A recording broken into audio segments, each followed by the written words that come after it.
Here we go, episode 22 of the Hibs Ramble. It's a special episode this week. It's myself, Craig, and I'm joined by Liam, Mark and Shaun. How you doing, boys? Not bad, mate. How are you?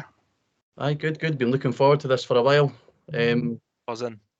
We've managed to secure two of the possibly brightest prospects, not only in the under-19 setup at Hibs, but also possibly Scotland. In the world.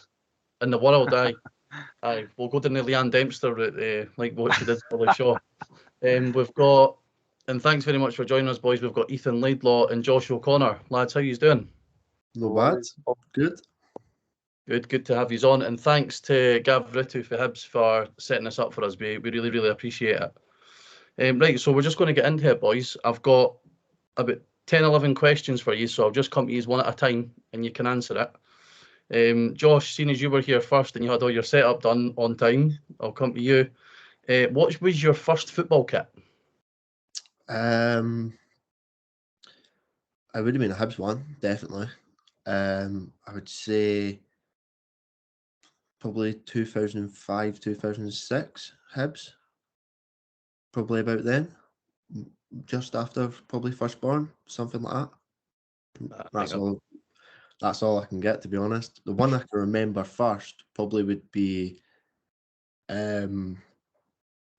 which one? It's a long sleeve, the long sleeve Hibs one. The white long sleeves, is the original Hibs one. That's the first one I can remember.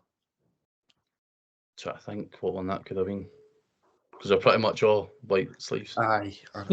It's definitely my dad was playing though. Definitely, aye. Oh, so that's maybe 2006, maybe. Aye. 2006. Ethan, what about you? What was your first football kit? I'm not sure. I'm pretty sure it was a Man City. I think when I went down with my family, like on a stadium tour, and I think we just went in the shop and bought a kit. I'm pretty sure it was. I think I got Balotelli 45 on the back. Nice. Sure. So whenever he was playing, got the away kit. That's I think you can always get a good insight into folk when you kind of guess what they get on the back of their shirt. What's your favourite all-time Hibs kit? You know the one with the crabbies on it? Yeah. What was it? Is it 2011, 2012? Was that the dark green one? The dark green one with I think it was Puma. Yeah, that was the season after. Yeah. Or whatever. That one. That one's got core memories. That's my favourite Hibs kit. Aye. That's probably one of my favourites as well, to be honest. What about you, Ethan? What's your favourite Hibs kit? I've actually got it in my drawer. It's like a retro one. It's a purple one that they were selling in the Hibs shop now. So I bought it in the summer because I liked it. And that's probably it's got like the collar on it. I think that's probably the nicest looking one. I think half East green and purple stripes. Aye. The colour one. That's a wee bit before your times anyway. That's for sure. Yeah, but it's the nicest looking one. You know what? You'll not get many that'll disagree with you. Josh, what's your first footballing memory? Whether it be like yourself playing or like something you've seen on the telly, a game you remember going to, anything like that. My first core football memory that comes to mind was probably in Moscow. The Russian Cup final. That's when I started to get to know a wee bit of football when I'm a wee bit older, starting to understand stuff. Russian Cup final in Moscow when we won that. That's basically my most first core memory of football. I hate to sound like I know a lot about football, but I said to the boys literally before you joined, I bet his first memories about Russia. Because tried to work out your age. And when your dad was over there. So It's a no bad flex either. That being your first core memory in Russia winning a cup, no bad. What about you, Ethan? What's your first footballing memory? Mine's is nowhere near that exciting. Mine's is just playing four-a-sides in a place in East Lothian called Aberlady in this random tournament. And I was a bit kicking about in some like purple F50s, like me and my twin brother and stuff. That was probably my first memory. Was that the Fun Fours festivals you used to do on a Saturday morning? And you ended up getting medals that were at the charity shop. That was probably my first memories. I've been to plenty of them anyway. Right, here's an important one. Josh, where were you on the 21st of May 2016? I actually never went, Oh, I why? never went. It was me, my dad, my granddad, my mum. We're all in my house. Watch it on the telly. That's what never went, because we were actually meant to go, but the week before the car just blew up. Car blew up, so it was still in the garage at the time. Just couldn't go at all. So I was in the house with the old man. To be fair, there's many. I think a lot of us would say if we couldn't have been at the game, would I rather been in the house with family. What about you, Ethan? Where were you? I was probably in row C or something beside the dugout. My dad's a Rangers fan, so I managed to persuade him to go. And he actually really well. Don't know why he enjoyed it, but I think he just enjoyed seeing me being happy. But we managed to get like really good seats somehow. We were just at the side of the Hibs, just to the right hand side of the Hibs dugout, like 3 or 4 rows from the pitch. So Were you still in row C at full time? We were, because there was quite a few, like the bit that we were in first. I don't know why, but there was quite a lot of. So I don't know what her name. I think she was like a politician, Kezia Dugdale or someone was there. Can mind getting a photo with her for some reason and stuff like that. So, but like the stewards, the bit that we were in, just genuinely weren't letting anyone through, even though half the stadium was on the pitch. I don't know why, but our wee section, they weren't letting anybody on the pitch. So I take it your dad enjoyed it up until the last couple of minutes. I think he enjoyed the whole. He's not a massive like skinhead Union Bear fan, but really like his family. So, I think he just enjoyed seeing me being like happy and loving it. That's good. I tell you what, it's quite commendable as well. Even if your dad was a Rangers fan, that he's not only taking you but managed to enjoy it for you as well. That's class. Josh, who was your childhood hero? I'd have to say my old man, definitely. No, there's no really anyone else that I would rather look up to as my hero, as my footballer and idol. It's just him. There's no other reason anyone else should be. You know what I mean? He showed me everything, and the top player as well. That's pretty much it. Simple as that. I know. I was a bit daft, but I thought you might have steered in a different route. And to be honest, as somebody that grew up at the time when your dad was at Hibs, I can certainly back you up on the top player part. What about you, Ethan? Who was your childhood hero? If I'm being honest, I didn't really have one when I was like really young, but I mean, I done a lot of because obviously I was at the academy and stuff. I done quite a lot of like ball boying and that. So I was like, from like the first season we were in the championship till I signed my like first contract when I was 16. So for like about 5 or 6 years I done that, and then so like kind of just watching like Jason Cummins. I don't know what it was. I just liked watching him. I just liked how he acted and like his haircuts and some of the stuff that he used to come out with. I just liked it. So if I was to say anyone, probably him. To be fair, you have chosen two. I don't think many Hibs fans would argue with the two that you've chosen. Like, good choices. Right, here's just a few quick cutters. Josh, Football Manager or FIFA? Football Manager. Good. You're on my good side anyway. What about you, Ethan? Football Manager or FIFA? I'd say FIFA. I think Football Manager's too techy for me. As we've seen with the Skype. Too much going. Right, here's a controversial one. Josh, Messi or Ronaldo? Ronaldo. Ethan? Messi all day long.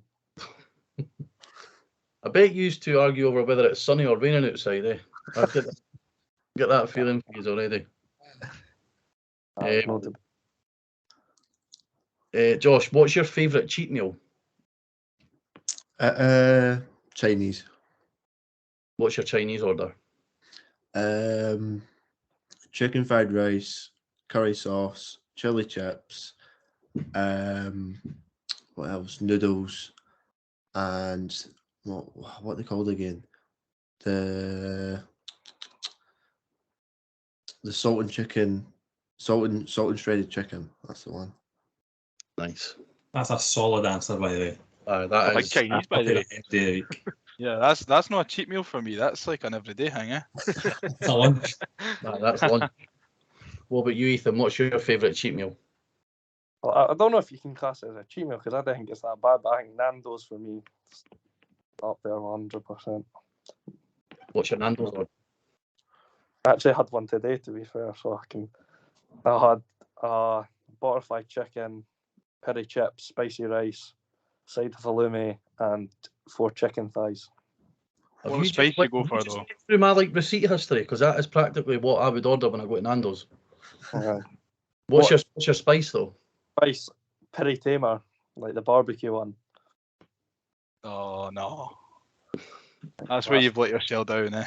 that or medium, but I think because the medium, I don't think the medium tastes anything. I think it just tastes hot. So I just get the barbecue because I think it tastes something. I go for it. It's a good rationale, to be honest. Aye. Decent. I can't argue with any of your answers so far. Like it's been top tier. Josh, what's your favourite TV series? TV series. I quite like Breaking Bad, but I like Sons of Anarchy as well. They're probably the main two. Sons of Anarchy, so good, absolutely amazing. That's solid choices. What about you, Ethan? What's your favourite? I'd say Peaky Blinders. I'd say I like that. I tell you what, these are two boys of culture. Like the answers that you are giving are absolutely tremendous. Right, final question, Josh. What's your guilty pleasure on your playlist? So something that would maybe raise a few eyebrows if you played it on the speaker in the dressing room. Right, I'll have a look now if you give me 2 seconds. Right, Ethan, while he's looking, what's yours? I'd probably say maybe Akon, Michael Jackson. Akon's just a normal one, I would say. But just whatever. I go for a wee bit of everything. Sometimes you can go from hard American rap to Adele in the space of like. The whole place is just Little Baby, mate. Come on. Nah, I'd say definitely a bit of Katy Perry. Solid. Definitely. Some good answers in there, I must admit. Aye. Right, boys, what we're going to do now, we're going to move on and reflect a wee bit on the success that he's had last season. Romped the league in the end, I guess. We'll touch on how the league came to a close at the end of the wee segment. But what I want to start off with is just to remind the listeners about just how good the season was, and then we'll get fired into some questions about what I've highlighted as maybe 3 or 4 key stages of the season. So, won 19 of your games, drawn 6 and lost 2. Now, I'm not going to dig out the 2 players that missed the penalties and the 2 defeats, but to go 19 games, and I think he's only win 19 games. I think he's only conceded about 19 goals in those games as well. The way that he started the season as well, flying, unbeaten in your first, unbeaten for the majority of the season. But I'm going to touch on the first 6 games initially. Won 5 of them, scored about 20 goals in those 6 games, and drew 1. Now, at the start of the season, Gareth highlighted the quality that was throughout the squad and said that the group could go on and do something special. We now know that you are doing that now. Ethan, a couple of things for you first, if that's all right. Right. See, from a under-18, under-19 squad, obviously when you start to progress into the first team, it's more about winning is all that matters. And obviously at your age and in that team, it's more about development and things like that. What, as a club, were they looking for you as a group and individually at the start of last season? What was the target, or what would the club deem as success? But I think that the coaches know that squad well, and like the players that they had and the sort of opponents would be up against. I think everybody was quietly confident, I'd say, in the players that we had. So I think what we done was no surprise to anyone, like in and about the club. I think to the wider people who didn't really know, they would maybe look at Hibs like at the top of the league for that amount of time as a wee bit of a surprise. But I think in the club we all kind of knew that we could do that. Yeah, because a lot of that core squad had been together for a good number of years. Even used to had been there for a good number of years together. Was there any? Do you sit down as a club with your coaches especially at that age, and talk about individual targets? I think it's hard. It's a wee bit hard to do individual targets at that age, because sometimes you could be here, there, and everywhere. So you might not be especially last season with the kind of stuff that was going on in the first team. Some boys could have been with the first team for periods and missed out on game time with 18s and stuff like that. So I think personal targets kind of go out the window. I think it's just more As a collective. Especially that team. I think it was just more about everyone doing everything for each other and stuff like that. I don't think anybody individually was too bothered about what they were doing. Just more pulling together more than anything else. Aye. Josh, just for the listeners that maybe didn't follow, especially at the start of the season, last season, I touched on it already, started very, very well, scoring goals for fun, only conceding a couple of goals in the first 6 games. But 6 games in, you've already found yourself 3 games in hand. Do you want to shed a wee bit of light on how you've ended up? I mean, there's a reoccurring theme that we're going to talk about, and it is the games in hand, and that comes to fruition at the end when we talk about how the league was won. But how that early in the season do you end up with 3 games in hand? I think there was multiple things. Sometimes we had injuries. Sometimes we had, I don't know if it was just coming at the start of COVID. That was probably the main reason, with so much called off games because of COVID. We had players in and out, long COVID, stuff like that. But the first 6 games we were totally flying. But I mean, out of the first games, we never probably had a full team. At the time, our coaches were obviously Eddie May and Gareth as well. Yeah. Steve wasn't there at the time. But the confidence in the squad, as Ethan said earlier, like that squad's been together for a good 4, 5, 6, 7 years. And the year before that, we actually came second in the league, like 2 points off Rangers, which is the Rangers B team now. But I think it was mostly COVID that we had all the games in hand and injuries. I'm glad you actually touched on Steve Keane. You must have been looking at my notes before we came on, because that's what I was going to move on to next. Steve joined in November, and he was very passionate about the youth setup, the club as a whole, big name in football, to come in and do the job that he's doing. Now, you were still unbeaten at that time, and we'll obviously talk about when the unbeaten run comes to an end when we get to that bit, but he has not been shy in mentioning that he wants Hibs to be the best academy in Scotland. So at the point when he came in, you were still flying, and if we fast forward a couple of weeks into December, you had I'm going to say a heated game against Motherwell, the 4-4 game. Don't know if you remember it. There's a lot going on in that game from what I can remember as well. I remember reading the article at the time. But at that point, you were, I think it was maybe 11 points adrift the Rangers. We were top of the league. You had about 7 games in hand as well. See, at that point towards the end of the season, when you've got not only so many games in hand, and linking it into when Steve came in and saying that he wants the academy to be the best in Scotland, what did the team think about that kind of appointment, and did he just basically carry on what Gareth and Eddie were already doing, or was it more of a, I don't want to say he was trying to change things for the sake of changing things, but his influence and the knowledge that he's got, what did he bring to the squad and the academy at that point? Steve brung so much experience to the team. It's unbelievable because he's managed at the highest possible level you can, as in the Premier League.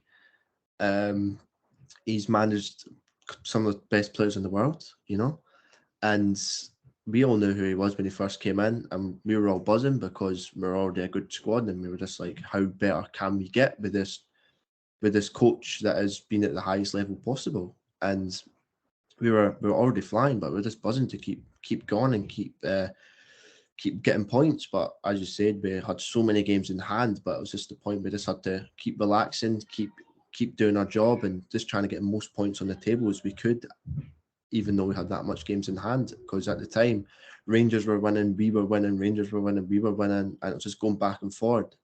Then there was one point where we were just playing 3 games a week. It was getting about outrageous, but we did pull through. What, Ethan, towards the end of the year, when you find yourself do you find yourself even at that league, find yourself looking at the table and feel like you're playing catch up and stuff like that? Because, I mean, the way that you were playing it, that certainly didn't come across that way. We went and beat Hearts 4-1 towards the end of the year as well. Having someone like Steve Keane in there, does that kind of readjust your focus to concentrate on the bigger goal? And did he try and push you individually? And if so, did you see a change collectively and individually from him coming in? At the start, I would say it was quite similar when this came in. He kind of just sat off and kind of like watched the first few games just to see like what we were all about and like what type of players we had in the team. And he kind of just like Gareth kind of do all the coaching, and then he'd do little bits in training. He'd take a wee possession drill or something that we've not done before, and he just kind of slowly like came in with his ideas. We did. I'd be lying if I said we changed a lot, kind of the way we played, the formations we played, but he kind of had this very similar idea to what like Gareth had, or I don't think he would have probably like maybe took the job just like for the fact that he wouldn't want to come in and try and change the whole club, the whole way we played. But especially because of how successful we had been the first half of the season, I think it would have been silly to try and change things. So, but he's been really good coming in. Obviously, he's got bags of knowledge, and he knows what he's talking about, and like he's a good person as well. On that level, he's a good coach, but he's also like a good person, and he tells you how it is. Especially like when you come up through the academy, sometimes when you've had the same coaches, they still treat you a wee bit like you're a young boy, whereas we've met him when like some boys were 17, 18. So and he treats us as men and treats us as we would be if we were first team players. He just tells us how it speaks very well, and I think everyone on this call can probably agree that we can see even an improvement from not just the squad, but from a coaching perspective as well, to take you guys as a group to the next levels and where he's at just now. I'm going to fast forward a wee bit into kind of February, March time. I'm quickly going to touch on Ethan. We beat Rangers 4-2.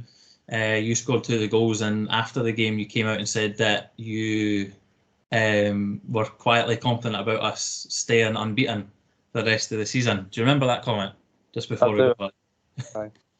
And then we went into March. Don't worry, I'm not trying to dig you out for the comment. Don't you worry, that's not where I'm going with it. We move into March. Unfortunately, we get beat by Rangers in the League Cup, and that came off the back of a 6 or 7 game win as well. At any point throughout that 2-month period, especially after the defeat in the Cup, did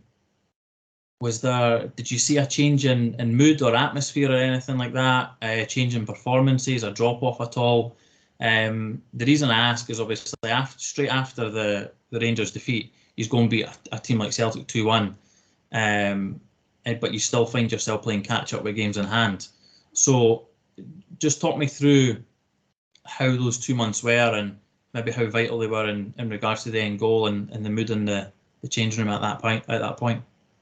Well, to touch on that, I mean, that Rangers game, the semi-final, it was, I think we changed the way that we played a wee bit that game. I think we were a wee bit more cautious, and I think we paid a wee bit too much respect, I'd say, in that game, and it kind of came back to bite us because we just, I think as a team, I think everybody, we all know that we're better when we get into people's faces and really make a game of it. And I think that game we just kind of waited for something to happen, and then once it did end up happening, everything that they touched felt like it just went in.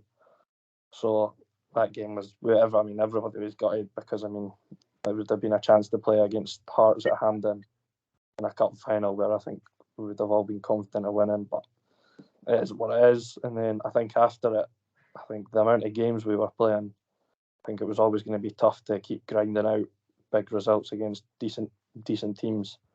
So I think there was a few times where we slipped up a wee bit, but I think overall there was no major results. It might have been the odd goal or something like that decided games, but I think our performances were really consistent, and I think we played well in pretty much every game. Yeah, and then that obviously takes us to, unfortunately, the first league defeat, because that was at the end of March. Now I'm not going to obviously talk about that at all. We'll just completely brush past that. No one wants to talk about that. But see, when you go through such a long period of time, and it's a question for both of you, Ethan, I'll let you fire in first. When you go through such a long period of time of being unbeaten, do you find yourself getting into a routine of having to do certain things in a certain way? And whether it was just during that unbeaten run or whether it's still now, do either of you have any match day routines that you try and stick to, superstitions, stuff like that? Well, last year, I think, pretty much every game we played at night time, so either it be a Tuesday or a Friday night. So I think most days I'd wake up quite late, I think, normally, just because I hate the long wait. Because obviously we don't go to school or whatever or have anything between us waking up and playing. So I think, is that due to nerves, or is that just to try and kill some of the day? No, I just like to kill some of the day, because really all my main thought is the game at night time, and so you can't really, if you've got a game at night, there's not a lot you really want to be doing. You don't want to be getting up to too much, so just kind of get up, have something to eat, normally take a wee walk to the shop and stuff, maybe get a Lucozade, a Red Bull or something for the game later at night. Did you find some of that routine becoming superstitions or anything like that, or was it just a case of just try to keep your routine the same because that was what was working? Superstitions or anything like that, I don't really think about anything too much. It's just what I'd get up to, really. Just backing your own ability more than anything else, eh? Josh, what about you? You got any superstitions or very similar to Ethan? I'm more or less the same, because obviously the games were later as well. Just trying to kill as much as the day you can for the build-up, because the build-up's long. It's like 7:30, 7:45 kickoffs. Just trying to keep going with your day until obviously the game eventually comes. You go to HDC, you get ready. That's when stuff starts to build up a little bit quicker. But I was the same. Didn't even do much. Like I've maybe got one superstition now is my shin pads, but that's about it. What about it? Is it putting them on a certain way, or is it having a certain pair, or what? It's so I make a new pair every game. Right. Okay. So it's a wee bit of foam. foam. A cupboard full of shinnies somewhere. Nah, it's not even shin. It's like a tiny bit of foam. Physio gives us bit. Just make a new ones every game. That's pretty much it. See, just we'll quickly touch on that unbeaten run with you before we move on to the next kind of section of that season. Ethan mentioned it as well about the performances were there, but it's only natural for the level to maybe drop off a wee bit, and you could see that with your wins. Were the victories that you were getting were maybe only by the odd goal, a couple of goals here or there. You were getting big wins against the teams that were lower down in the league, but when you're playing so many games in a short period of time, how do you find yourself try to stay motivated, or is it a bit more adrenaline? And it's more about can I try to stay confident, especially after those big defeats against, well, not big defeats, but mentally a big defeat against Rangers and then the one against Hearts. I think we knew as a team we've came so far that we were so capable of doing it. But it was just the schedule of having 2 games a week for 6 weeks. We had the occasional knocks off players. We had the fatigue. You can probably imagine playing 2 games every week. I mean, I play one game of 5 for half an hour. That's me done for about 2 days. So I don't even want to imagine. Near the end of the season and near the end of March, my season ended early because of the games. My body couldn't handle it, and it just came to the point where my foot just went, and that's what happened with me, and it was bound to happen to someone, and I was an unlucky one. But that's what happens when you have 2 games a week and you've got so much games to play in such a small space of time, and it was just nothing really you could do though. Yeah.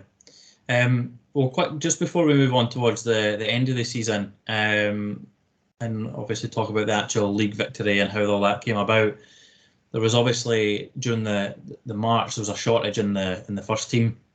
Had a lot of injuries and stuff like that. Ethan, you found yourself on the bench. I think it was away to Dundee. Josh, you were in the squad for a couple of weeks as well. Ethan, I know you had been on the bench for the Dundee United semi-final the year previous and had been in previous squads, but concentrating on kind of this season as well. Ethan, I'll get you to fire in with this one first. See, when you've got so many games going on in what is an elite league, and then you find yourself maybe training with the first team as well, or being involved in those matchday squads or in and around that. Talk me through how that works from a day-to-day perspective, and how you find out how's training. Are you still involved with the 18s? What's that process like? Well, last season obviously there was, I think we changed manager twice, obviously with Jack Ross and then Shaun Maloney.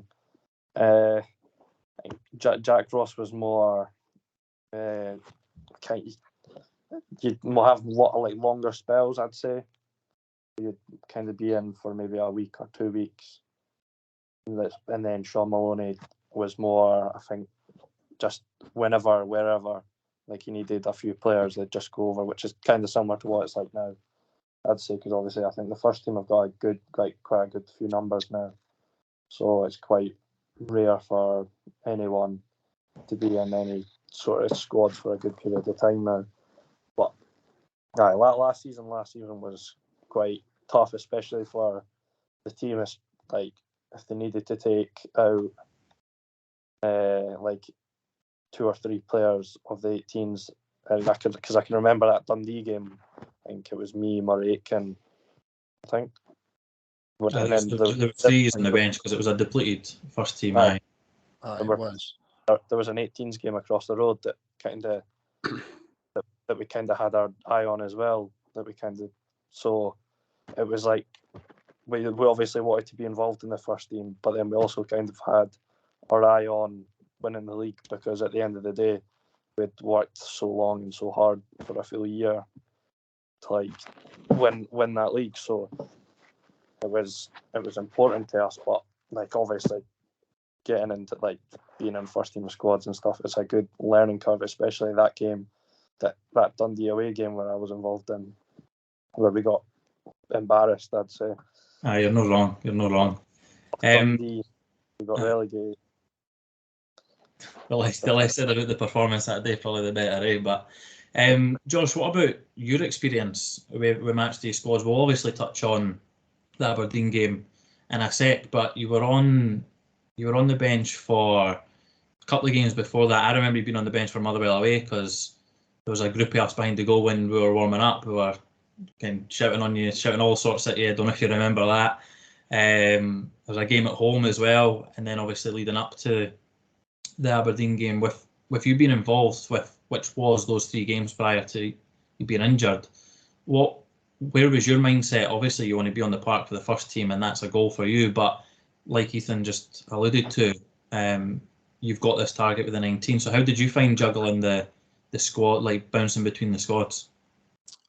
I personally, I found it all right, to be honest, because it wasn't always just one of us. There was always 1, 2, 3 of us at the time, maybe in these squads.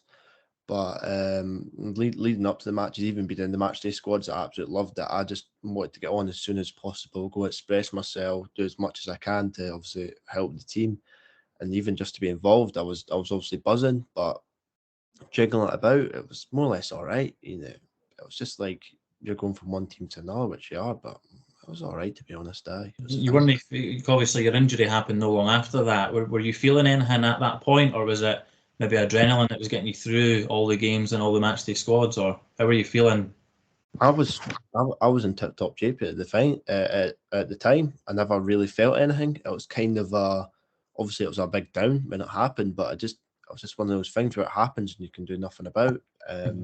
It was just a complete freak accident and how it happened. So we'll get on to that Aberdeen game for you now. Massive moment for you, your family, even the club as well. Obviously you'd been involved in the squads before. You must have been itching to get on. I could see at the Motherwell game you were itching to get on for that one. It happened in the Motherwell one. Prior to going on, what kind of words of wisdom did you get, whether it be for players or the manager? What was the instructions or that you were told prior to going on? So at first, like 10 minutes before I came on, I was told to warm up just normally, just like go warm up, do it, hang. Then I think it was, I don't know, it was like 2-3 minutes before the penalty happened with Porto, and Doige and Paul came running across, and they said me, you, obviously me, Paul and Doige are all going to go on, and Paul was like, the gaffer wants you to play left mid behind Doige. He just wants you to get in the ball and run at players. Just running behind, run at players, do as much as you can, work your arse off, and that's all he wants for you. I was like, right, that's fine, and that's more or less what happened. Then obviously, gaffer at the time, Shaun, I said exactly the same thing, just reassuring me, just you'll be fine, just get in the ball, be confident, do what you've been doing all season, and that was pretty much it. See, despite the result, which obviously for the first team at that time, it was quite detrimental, and I mean Aberdeen away is difficult, as we've seen previously the other week there. Despite the result, which obviously you as a Hibs fan, being on the pitch, you still would have obviously been frustrated with that, but how did you feel on that journey home after, ultimately making your debut? On top of the world, honestly, just all the feelings going through it, like eventually all this hard work leading up to kind of that moment, just to step on the pitch as a Hibs player, like to make my debut, was just the feeling was like no other. That you can't explain it. It was that good. But then again, you've got to concentrate on the game. You can't start looking at stuff. You can't not concentrate at the time. But on top of the world, honestly, it was unbelievable. Was it a case of having that moment on the way home the day after maybe, and then it was a case of getting your focus again for basically what was the push towards the end of the season? Pretty much, yeah. On the way back and the day before, I was just like, wow. Then eventually, right, got to keep on going. I want more of this. I want more of that feeling. I want more of that feel of maybe scoring a goal at places like Easter Road, at Pittodrie. I want more of that. So that's kind of what I wanted 4 or 5 days after that. Moving into the end of the season, you went again, another win and run, 4 wins for 5 in April. Missed the chance to go top, but you still had 5 games in hand at that point. And then moving into May, which ultimately where the season came to an end. I think the last game was against Hearts, draw 1-0, I'm sure it was. And at that point, you still had about 5 games in hand, 4 or 5 games in hand at that point. Ethan, do you want to just elaborate on kind of not only when you found out that that was the League One, for those that don't actually know how it was decided or how it came about, just kind of explain a wee bit more how the decision was made and potentially maybe why, if you as a club got a reason why. To be honest, I wasn't actually at the training centre at the time. I was away with The my Scotland 17s. Euro. So I was in Israel, just literally just texting boys asking what's happening, because obviously a few of them had been saying like the league had been finished, or Rangers were trying to get us to get them games played, and so they weren't happy about it. But then I think everybody just went to the SFA, and the SFA just decided to do it on, it was points per game ratio, which just saw us win the league. Because the Hearts game was at the end of May, wasn't it? And you still had 5 games to go. No surprise Rangers were wanting to get used to play those games, but realistically, you were never chucking that league. Do you know what I mean? You needed 4 points for 5 games to win the league. Obviously, a reoccurring theme throughout that season was you being away with the 17s. Dare I even say it? Obviously, you've won the league, but is that maybe an ideal way to win it? Josh, where were you when you found out it was 100% that you had won the league? I don't think we're in the change room. I think everyone was just in the house. I think a text got put in the group chat in the WhatsApp saying, "Congratulations, boys, that's it over. SFA has dealt with it. You've won the league on points per game," and everyone was just congratulating each other. Then I think the next morning, or no, actually, I think it was, we found out when we were on holiday in summer, so we finished, and I think the text came in 4 or 5 days after we were finished. You're telling me there was no get together, there was nothing like that, no big FaceTime group, and that. Just a great chatting, and that was it. I think it was just in the group chat. There was no big get together. There was nothing really, to be honest. I think because everyone was doing their own thing at the time, because it was like summer. Mm-hmm. But that was about it. Sounds boring, but that was about it. Last question it's a kind of double barrel question, but I'll go the first part of it first for both of you. Is how did you celebrate when you did finally find out? Because obviously, naturally, you'd want to be on the park. You'd want that kind of that feeling as a group, all of you together, and then you can celebrate together. But if you're all the way doing your own thing, what did you do to celebrate? Nothing. That's a life of a footballer, eh? Straight up the next target. We never got medals. We never got a trophy. We got nothing. No medals. Oh, that's my last question. Go on then. Ethan, what about you? How did you find out, or what did you do to celebrate? To celebrate, I mean, I think I probably just stick a few things on the Instagram story just to let everyone get it round. I can't believe that's no medals at all. That's my last question. Gubbard, I was going to ask you where your medals were. Is there any, obviously because it was such a successful season, I'll change my last question. So is there any kind of memento or shirt or anything like that you have kept from that season? Obviously, Josh, you've got your debut, but to win the league, even in an elite under-18s league, is pretty special. Did you keep any of the shirts for that season or that? Hibs still use them. No, I don't think so. Ethan, I'm sure Hibs still use them. Probably do. I think I played a game with the 18s against Rangers a few weeks ago. And I think we in kits. Obviously, Ethan, you've got one behind you as well. Josh, what did you do with your Aberdeen one? That's framed. Pride of place in the living room. Yeah, that's a reminder to your dad. Yeah, I've got my home one and my debut one next to each other with the boots underneath it. Brilliant. Well, listen, from success in one league to success in another kind of league, it's going to be some party when you win the UEFA Youth League, eh? Oh, You're going to need to make up for no having a party when you're winning your actual league. Well, oh mate, and we're invited as well, eh? I'm sure you said that before we started recording. But no, listen.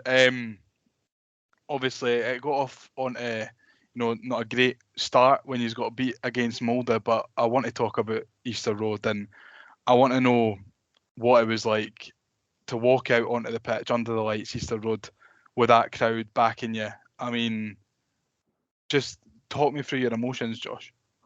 The emotions, like, so we actually arrived at Easter Road about 4ish, and the build up was so long.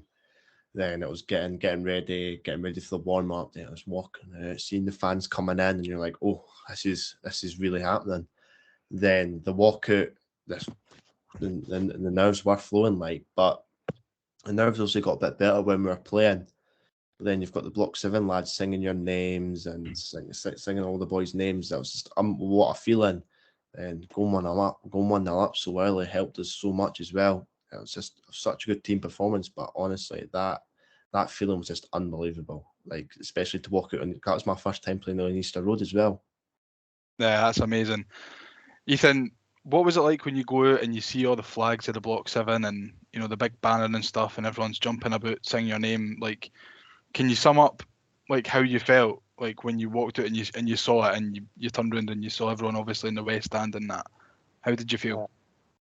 It's so good, man. It's class, especially like obviously that was pretty much, except for the boys that played against St Johnstone on that last game. That was all our like first time being on the pitch and like properly like, in front of a decent crowd, and it was only 3,500 in a 20,000 seater stadium, but it felt like so much more. And then the guys behind the goals, they weren't singing and doing the drum and that for like wee 5-minute spells. It was constant through the game, and especially obviously it's a bigger pitch, and when the boys are getting tired, it just gives you that extra wee 5-10% to keep going. And then we ended up getting a goal the 60 sort of minute, and then obviously end up conceding. But I mean, for the penalties, I think it helped put one of their players off at least. Well, that's what I was going to move on to. How did, because obviously you wouldn't have had any crowds like that at any of the Dev games the season before. So how much did Block 7 in particular spur you on? You know, and then especially when you get to the latter stages of the game and it's extra time and penalties, how aware of them are you on the pitch? I'd say all the time. Aye, all the time. Were you a bit buzzing when they were singing your name? Definitely. Like even all the boys after the game, we were like, did that really happen? Were these fans singing our name? Like, that's a feeling like that's like the first taste we've really got of that sort of side of football that we've not had yet. Fans singing your name, stuff like that. It's like, especially for us young boys, we just absolutely loved it. Ethan, did it give you that extra 5-10% to keep going? No, it definitely did. I mean, even at the start of the game when you're walking out, you just like, obviously I never played the first leg. I got left at home. I was injured, so I was a wee bit comprehensive of like what kind of quality we were coming up against. So I was first 5-10 minutes I was a wee bit on edge, and because I was playing out of position as well, so I was playing quite safe. But I mean, after you realise they were good. They were a decent, good team. Like, but I felt that if we came out the box so quick and like everybody played their best game, I'd say I've seen that game. So it just gives you, especially the latter stage. I mean, I got cramp at the second goal. That was 60th minute, and I managed to play the full game. So it just shows you what a wee bit extra can give you. Exactly. And Josh, how did it compare a home crowd? And it's not first team, of course, but it was quite a big crowd. How does that compare to, you know, what you experienced at Pittodrie? Pittodrie was quite scary because there was, obviously it's an away game and it's Pittodrie. You're right up close as well, right up close to the fans. Where at Easter Road, obviously the fans are always going to motivate you, and you know what I mean, they kind of know you a bit more, whereas Pittodrie, like, no one knew you. Who's this? Who's this wee guy that came on the pitch? Let's get him, give a wee couple of digs at him, and maybe they see the name on the back of the shirt and they go, right, this show him a wee bit more, you know what I mean? But aye, the feeling at Easter Road was just surreal. Just honestly surreal, and I hope there's more to come, definitely. Yeah. Did you get anything for the Aberdeen fans? Were they giving you Oh, any? aye. Do you remember what they were saying to you? Just you can just imagine just all sorts, yeah. Aye, this, that, aye, whatever. You know what I mean? Just who cares? I was just trying to focus as much on the game as I could. Quite right. I don't think I'd be able to focus on a game. Focus on that. Probably go and cry, go back down the tunnel. But nah, that's me. You've got to worry about that, McClendon, anyway. Absolutely not. Listen, my playing days are long gone. That ship has sailed. Obviously, after the penalty shootout, it's a high pressure situation, lads, and the celebrations with Block 7. I wasn't there that night, but I've seen the videos, and the celebrations with Block 7, they did look class, and yous all went right over to them. What was it like to celebrate with them? Because I would imagine that it felt like yous were all in it together.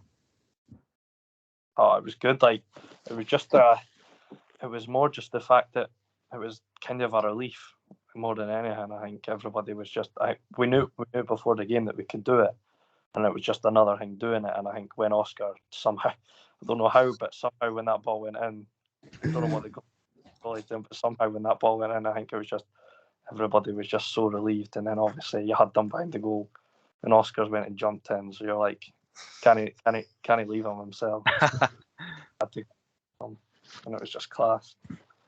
It did look class. I mean, like all the pictures and that, and it's brilliant. He's all dancing about with a megaphone and all that. I mean, it just looked like it just was the cherry on the icing on the cake. You know, not only going through with a good performance, but celebrating with them as well. I would imagine that some of your pals are in there as well, are they?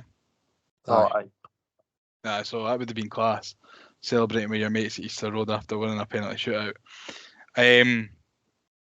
On the mould and the Nantes teams, how I was at the Nantes game, and it seemed to me like they were a really, really good side if they had someone who could put the ball in the back of the net. How did they compare to like the Rangers and Celtic and Hearts that you faced last season? Were they a lot better? Were they streets ahead, or was it a different kind of quality? I think the best team we played was the Nantes. The Nantes were levels above, I'd say, pretty much everyone we've played. At kind of Rangers, Celtic, Aberdeen, I'd say they are probably the best side that we have played. But as you go and say again, we're such a good side of what we do. We win games. We stay as a team, stay in our structure, and we're probably one of the best counter-attacking teams in this UEFA Youth League. If you look at us, our counter-attacks, honestly, they're quite frightening.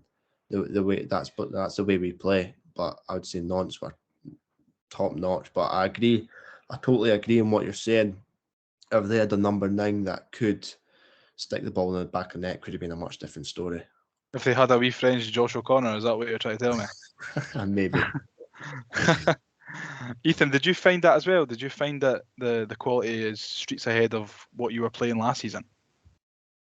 I'd say so. I think definitely.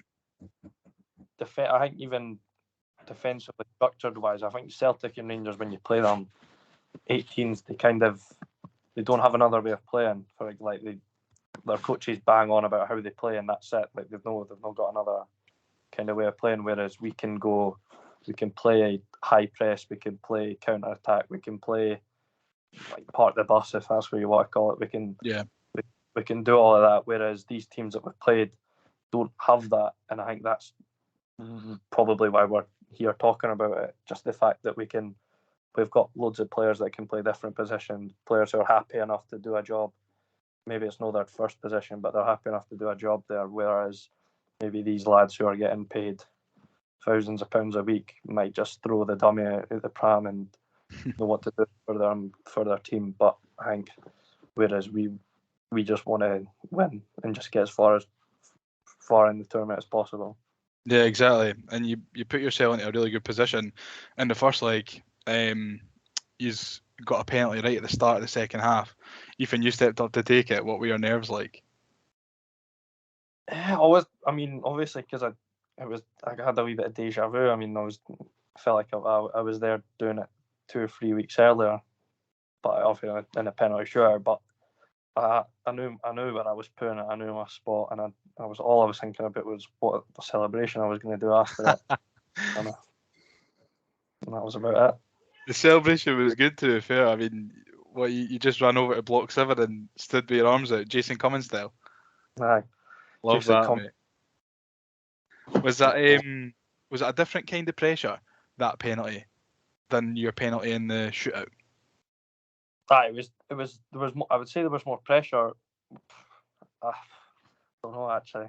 I mean, I think they were all, because obviously the first one, everybody's like, it was our first experience of it, and then the second one's like, if you can put this in now and you can give us a lead going over there, it puts us in a like totally different position to where if it was 0-0, then we might have to chase the game a bit more. So I think just the main job was just to put it in, and I done it, and then it gave us something to build on and something to hold on to in the next leg, where I think it genuinely helped us, because I mean, if we don't go 1-0 up, they obviously went 1-0 up over there, and then we have to end up chasing the game, whereas it was only 1-1, so we could kind of just stay the same game plan, and we obviously managed to get a goal. Yeah, exactly. Could you sum up in just one word, like how it felt when the ball hits the back of the net and block 7 behind the goal goes absolutely raj? Just relief, I'd say. Relief, really. Because I think if you miss I mean, you should maybe. I felt like if you miss a pen there, I feel like you're going to struggle for the rest. I feel like the rest of the game is going to be a struggle. And confidence wise, and the fact that you've let the team down, but I mean, that's your job. That's your job to put it in. And if you're not going to put the ball in the back of the net from the penalty spot, then you'll feel a wee bit like you've let your team down a wee bit. Yeah, absolutely. I mean, and you've managed to get over the line for the first leg. Did you feel going into the second leg that you were confident enough to go there and beat them there as well, or was there a little bit of doubt in your mind, given how good that you've said that they were? Was there any doubt in your mind at all, Josh?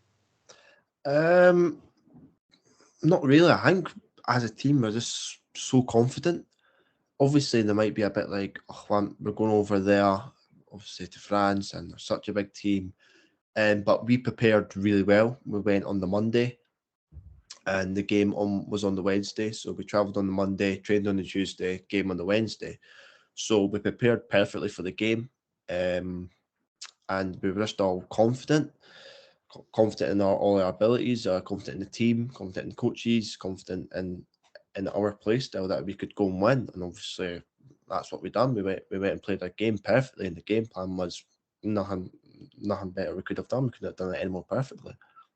Exactly. And you're talking about that counter-attacking style as well. I mean, you finished off the equaliser, and I watched it again today, and the speed of going from defence to attack it's something else. And did you always know that you were going to be able to get on the end of it? Because it kind of went through a couple of wee different phases before it ended up at you. I like, if you're going on, Muzz takes a terrible touch, but the thing is, the terrible touch actually drags in the defenders, which pulls them away from me, and it leaves obviously the pass to Ethan, and he squares it, and I put it in the net. But at the time it was a 3v2, so I'm like, right, we've kind of got to score this, and obviously we do, and to get that goal that put us right in the game, and that's when they kind of knew, like, we're going to have to do something to beat these lads. Yeah. Were you thinking about your celebration before you'd even hit the ball as well? I was just trying to focus on my first touch. When Ethan passed it, I was like, right, first touch, bang, right, now just go and celebrate. Brilliant. And then obviously Rudy gets the winner towards the end, on the second half anyway. And then, you know, we've only seen pictures and a little bit of video, but it looked like wee Oscar McIntyre was giving it the big 3-1 to the people that were there supporting Nantes. Can you get what was going on there? The end of the game was scenes. Obviously, you can see bits and bobs in the video, but we were just getting dogs abuse. We were getting abuse for the fans, for the French fans, getting booed. Like they were dead. Like even someone got spat on, like stuff like that. You wouldn't believe it. We were just because then we were just trying to stick up them as much as possible because they were starting to get really dirty, starting to do little things that we never liked, and somehow managed to get wee Muzz sent off as well, which guy got sent off for nothing as well. But we at the end we all went up to them, giving it the 3-1, giving it the ways, giving it all sorts. Even some of the coaches got involved as well, which was a good laugh. But it was quality. Like, was it good? Ethan, did you get up them? I know. I would say I did. I was a wee bit cautious, like, because I mean they were a wee bit. French or Rad, you know. They were, and I'll say that they were. I mean, Big Dazza was there to set about them. It was always like you can hide behind him. Aye. We were all up the end of the stand and that, trying to like throw stuff and like spit on us, and it was a wee bit surreal. But I mean, at the time, you were just enjoying it. From the highs Easter Road day to getting abused in French. At least you wouldn't have been able to understand what they were saying, eh? Well, unless you speak French. Well, look ahead to the next round. In February, you are playing Dortmund. I can imagine that when you looked at the draw before it was done, and the teams that are there, Borussia Dortmund is probably one of the teams that either you really want to come out and be matched up with Hibs, or one of the teams that you really, really want to avoid. What was it for you, Ethan? I'd say I really wanted them. I think that was one of the teams I wanted out of anyone, because my dad's got a wee soft spot for them. I think he's been over a few times to watch them, so I just wanted to play them. But I mean, there wasn't really. I mean, you can maybe look at who was at Shakhtar and Strasbourg as one of the smaller ones, but I mean, at the end of the day, at the point where we are at, if you're going to get far, you're going to have to play the best teams anyway, so might as well bring them on. Exactly. Josh, what was your thoughts when Dortmund were pulled out of the hat for Hibs? Buzzing, to be honest, to play someone like Dortmund, who have some of the best youngsters in the world right now, and probably make the best youngsters in the world, to play that type of quality, it's just going to be unbelievable. And to show off the whole team against this type of quality team, Borussia Dortmund, is going to be a top class game, and just can't wait. Do you know much about their Borussia Dortmund's youth team? I've done a wee bit. Like, I know a couple of them because I do play Football Manager quite often, to be fair. So I know a couple of them. But I did watch their game versus Man City, and a couple of other teams that have played. But that's about it for me, to be honest. Yeah, I mean, we're looking ahead to it. I mean, it's a one-legged playoff at Easter Road. It's a very, very good chance. I mean, despite how good Borussia Dortmund are, you've both got to be backing yourselves to go through, given how we played against Molde and Nantes at Easter Road. Definitely. I'd say, I mean, if we can match those two performances on a one-off game, not having to think about going over a week later to play them in Dortmund, I think just playing them in the one game and just putting everything into just 190 minutes, there's no reason why we can't go and beat them. Exactly. It would have been nice if you had a return leg as well. I don't know if it would have been played at Dortmund's actual stadium. The name escapes me. I'm sure Shaun will probably be able to jump in and tell me what the name is. I could, but I'm not going to butcher the pronunciation of it. Maybe Craig, you look like you'll get the pronunciation correct, but that's What is it? It's the Signal Iduna Park. Park guy. Signal Iduna Park. See, Yeah, I would have just mumbled the first two lines and then just went back at the end and hoped nobody noticed. it would have been good if you got to go and play over there, But it is what it is. I mean, you'd rather have them at Easter Road than away anyway. That's the main thing. I think they're probably a wee bit buzzing as well, because they've probably heard a wee bit about us, that we probably bring the most fans out of all the teams that probably could have drawn. Mm-hmm. And they get obviously to play Easter Road, come Scotland, play Easter Road, and obviously they've probably seen we've beat Mold, we've beat Nons, and they're probably like, right, it's not going to be easy. And they've probably seen the videos, all the fans as well, so they're probably like, this is going to be easy, you know what I mean? Yeah, no, I think Hibs tweeted about it earlier on, saying that it's on the 7th of February. So have a look out for tickets if you're listening. I mean, we'll all certainly be there again. I'm really looking forward to it anyway, and I'm sure you will beat them. But last from me, I want to talk about Darren McGregor. Big gorgeous Darren. But apart from his lovely hair and his beard, I want to know what his influence was like for you, given that he's played in Europe for Hibs as well. What kind of words of advice, what kind of words of wisdom did he give you before you stepped out onto the Mould pitch and then back at Easter Road and away at Nantes? I think it's just I think he just hammered home the fact that you're not going to get this chance again. I think when we're sitting in that changing room at Nantes, like when it's 1-1, you've got 45 minutes left, I think he just pretty much basically just said, you'll not get this chance ever again. And I think that's all we really needed to hear, because the feeling you get when you come into the changing room after beating these teams that on paper you probably really shouldn't be, it's just the best thing ever, and you just don't want it to stop. So I think and even when we're just doing pre-game meetings, maybe 3 or 4 days before, he'll say something after, and then we'll all go back into the change room ready, wanting to play a game, because he's said something that's just got us up for it. It's weird. I think only he really do that, but he's just been a really good help, and obviously because he still plays, he's a really good player, and like us probably to a striker playing against him, you just learn. He'll have a few dark arts up his sleeve, and you'll have to like deal with it and show. And you'll have to learn from it and use it next time to deal with it. But he's just been a really good help, and I think for him and for us, it's been like a really good thing. Yeah, Josh, what kind of things has he brought to the coaching side for your team since he's joined? Just it's much more experience. We've got so much experience in our coaches, as in also we've got Gareth, Steve, and now Daz.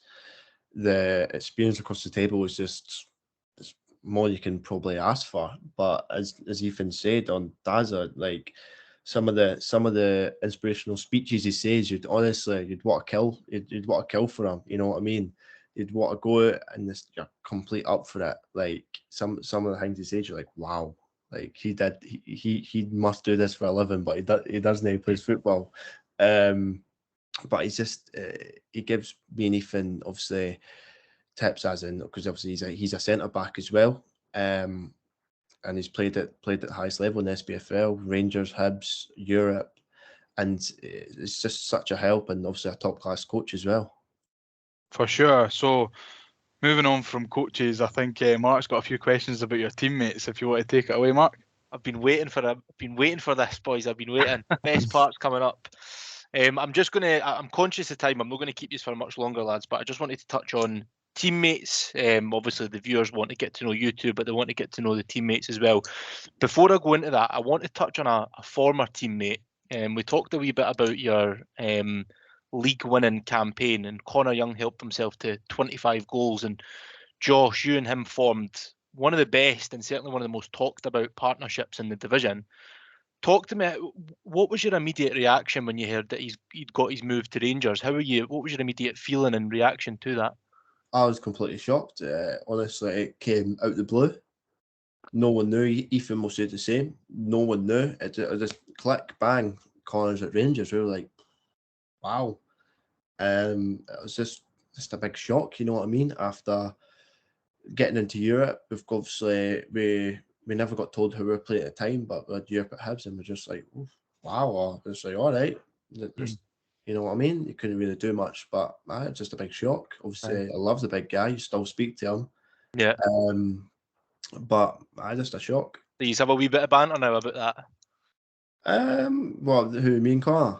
Aye, about the move, and now that you aren't teammates anymore, you are now rivals. Do you have a bit of banter about that?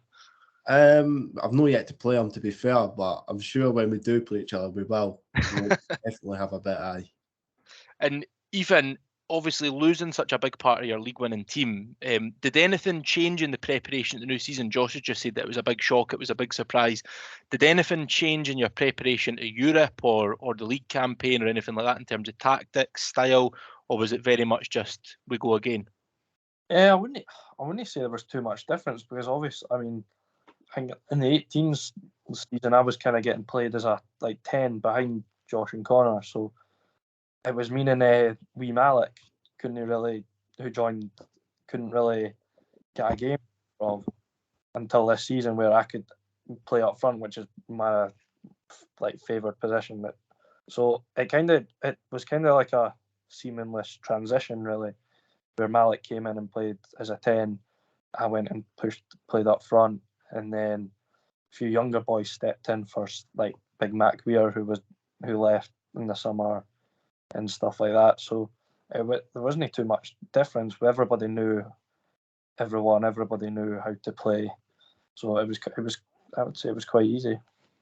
Good stuff, brilliant. I'm just going to move on to current teammates now, and I'm just going to ask some quick fire questions to each of you. So I'll start off with you, Josh. Who's the best dressed in the squad? Best dressed. It's a tough one, because there's a couple shockers out there. Like this in the changing room, because we've got the Dev Squad changing room. Best dressed. I'll give it to Big Jack Bryden. Well,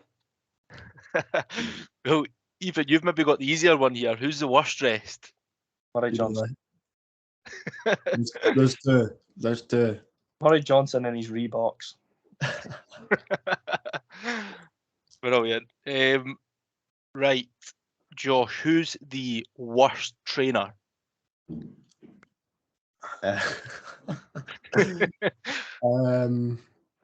The worst trainer. That's actually quite a tough one, because there's a couple, to be fair. Worst. I'm just gonna say, because he annoys me all the time, Emmanuel Johnston, EJ. Who's the best, Ethan? Who's the best trainer? Notice he's not jumping out and saying himself there, eh? Ethan, there's always one, mate. Always one. I'd probably give it to wee Malik. Aye, that's what. Aye. 100%. Like he lives just for small-sided things. Can he touch him? Unbelievable. Can he touch him? That's his five-a-side. That's I agree. to play. Perfect. Now, who would you say, Josh, is the biggest teacher's pet in the squad? Biggest teacher's in terms of the coaching staff, and obviously Steve Keane and all that.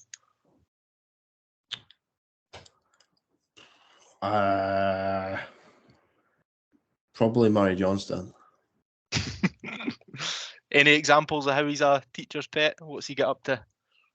He just goes about everywhere chatting to everyone. He's always in somebody's office. Always. If it's not having biscuits, if it's not having a cup of tea, he's always doing something. Brilliant. And if there is one, Ethan, who's the biggest rebel in the squad? Oh.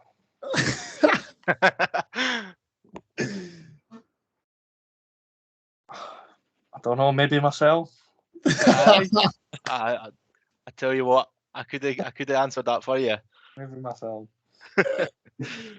Right, Ethan. Who gets nutmegged the most in training? Gets nutmegged the most. I don't know. Are you saying none of yous because you're that good? I'd probably say one of the defenders. I'd maybe give it to Jack Bryden, maybe. And Josh, who does the most nutmegging?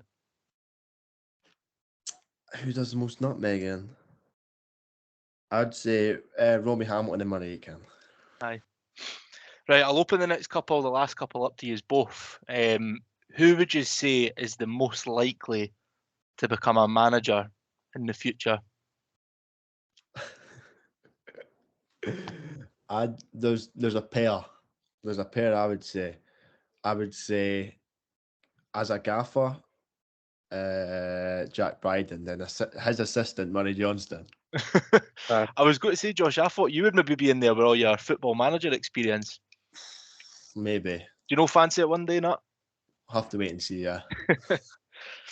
What about you? Would you say the same, Ethan? I would agree, but their style of football wouldn't be one I would want to pay to watch.